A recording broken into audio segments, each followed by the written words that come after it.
One nation one time હવે સમગ્ર દેશમાં એક જ સમય રહેશે. સરકારે ડ્રાફ્ટ નિયમો તૈયાર કર્યા. કેન્દ્ર સરકારે ટૂંક સમયમાં દેશમાં એક દેશ એક સમય એટલે કે વન નેશન વન ટાઈમ લાગુ કરવા જઈ રહી છે. આ માટે સરકારે ભારતીય માનક સમય ISTને ફરજિયાત બનાવવા માટે નિયમોનો મુસદ્દો તૈયાર કર્યો છે. ગ્રાહક બાબતોના મંત્રાલયે આ ડ્રાફ્ટ નિયમો પર 14 ફેબ્રુઆરી સુધી લોકો પાસેથી પ્રતિક્રિયાઓ અને સૂચનાઓ માંગાવ્યા છે અને સમયની દેખરેખને પ્રમાણિત કરવાના ભાગરૂપે સરકારે તમામ સત્તાવાર અને વ્યાપારી પ્લેટફોર્મ પર ISTનો જ ઉપયોગ ફરજિયાત કરવા માટે વ્યાપક નિયમોનો મુસદ્દો તૈયાર કર્યો છે.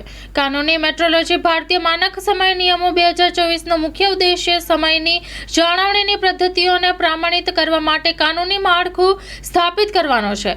આ નવા નિયમો અનુસાર કાયદાકીય, વહીવટી, વ્યાપારી અને સત્તાવાર દસ્તાવેજો માટે IST એકમાત્ર સમયનો સંદર્ભ રહેશે. સિવાયના અન્ય કોઈ પણ સમયના સંદર્ભ પર પ્રતિબંધ મૂકવામાં આવ્યો છે.